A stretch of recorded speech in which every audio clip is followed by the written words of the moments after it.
안녕하세요. DA 성형외과 장주윤 원장입니다. MRI라고 하는 거는 자성을 주고 자기장을 형성한 다음에 각각의 특성을 파악을 해서 단층 촬영을 하는 거거든요. 문제가 되는 금속은 자성이 있는 금속이에요. 자석에 달라붙는 금속이 되는데 티타늄이라고 하는 재료는 자석에 붙지 않는 재료이기 때문에 문제가 되지 않고요. 같은 원리로 공항에서 안전검사할 때도 검출이 안 돼요. 자성이 없기 때문에 그렇죠. 턱이라고 하면은 뼈하고 살 두 가지를 생각할 수 있는데 턱뼈는 자라지 않아요. 턱에 있는 살이 늘어난 경우는 생각해 볼 수가 있겠는데 수술 전에 필러로 턱끝 시술을 받은 사람들 필러로 턱끝에 피부가 굉장히 늘어난 스타일이고 두 번째는 또 커다란 보형물을 넣었다가 뺀 경우 늘어났던 피부가 아래로 처지면서 길어 보일 수가 있어요. 아마 그 둘 중에 하나의 경우가 아니었을까 저는 그렇게 추정을 하게 돼요. 이쪽 마녀턱 수술이라고 해서 피부를 잘라내거나 안쪽에서 이제 근육을 좀 당겨서 모아봐 그런 방법을 써서 교정하는 방법도 있어요.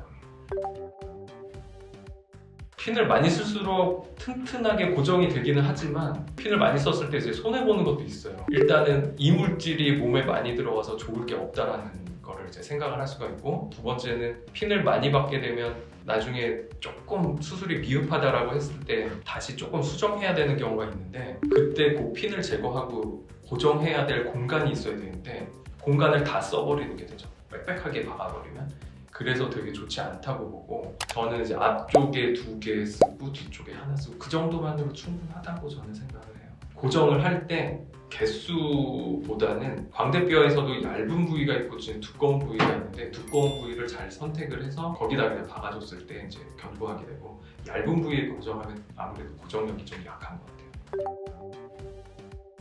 뼈에 바람직하지 않아요. 광대 수술이 사실은 그렇게 큰 수술이 아니거든요. 되게 무섭게 생각하는 분들이 있는데 굉장히 간단하고 피주머니 안에도 되고 통증도 거의 없고 하기 때문에 주먹으로 치면서 광대를 작게 만들기보다는 좋은 병원에서 광대 수술 잘 해서 실제로 광대 진짜 예쁘게 만드는 게 훨씬 좋은 선택이라고 생각해요. 수술하신 분들 얘기를 들어보면 하나도 안 아팠다고 하는 분들이 꽤 많아요. 뼈에도 사실은 신경이 지나가는 부위가 있는데 신경 지나가는 데를 자르는 게 아니라 뼈의 겉에 테두리를 다듬는 수술이기 때문에 신경이 없는 부위를 잘라내고 하는 거거든요. 그래서 감각신경이 없기 때문에 통증이 직접적으로 느껴지는 거는 아니고 조금 불편하다, 뭐 묵직한 통증 이런 거는 뼈에 대한 통증이 아니라 뼈로 접근할 때 살을 가르고 이제 박리를 해서 들어가는데 그 박리한 부위에서 약간의 좀 묵직한 느낌?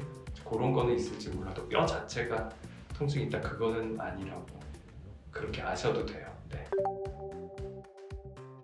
얼굴에 이제 유일한 관절이 턱관절, 악관절이라고 하는 여기가 있는데 윤곽 수술, 광대 수술에서 턱관절은 수술 부위가 아니에요. 전혀 상관이 없어요. 광대 수술을 하고 뼈가 완전하게 붙기 전까지는 입을 크게 벌리는 게 바람직하지 않은데 왜냐하면 한 달 전까지는 완전히 뼈가 붙어 있지 않은 상태이기 때문에 세게 벌린다, 크게 벌린다는 세게 아래로 당긴다라는 의미하고 같아서 바람직하지는 않아요. 그래서 최소한 한 달까지는 크게 입 벌리는 거는 조심하는 게 훨씬 좋습니다.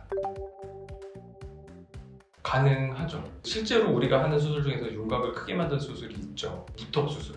무턱이라고 하면 턱이 좁거나 짧거나 하는 걸 이제 무턱이라고 하는데 뒤쪽은 괜찮지만 앞쪽 부위가 이제 작다라고 했을 때는 길게 절골을 해서 이 체부까지 절골을 한 다음에 이제 앞으로 전진을 시켜주면 윤곽이 커지는 방향으로 진행이 되죠. 두 번째 무턱에서 이제 길이가 짧은 무턱도 있어요. 그럴 때는 이제 길이 연장하는 T저골을 해서 길이를 연장할 수도 있죠. 광대도 작은 광대를 크게 만드는 것도 이론적으로 가능한데 우리 광대 축소를 할 때는 광대를 후방 이동시켜서 작게 만들지만 전방으로 이동을 시키면 광대가 터지는 방향으로 가는데 상담을 했을 때 그걸 원하는 사람은 한 명도 본 적이 없어요. 또 한 가지는 이 하악뼈가 과절제됐을 때 3D 프린팅 인공뼈를 이렇게 제조를 해서 넣었을 때 윤곽이 그것도 커지는 방향으로 진행된 수술이라고 할 수가 있습니다.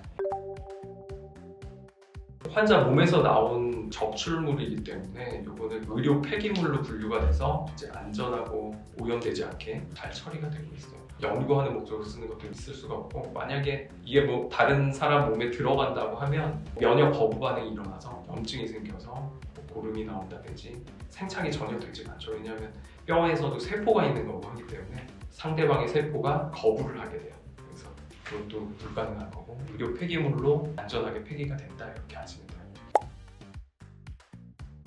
외국인데 윤곽수술하고 그 19금 그거를 남자친구랑 언제부터 할 수 있느냐 이제 그 질문이었어요. 얼굴로 하는 게 아니지 않냐? 저는 그렇게 답을 드렸죠.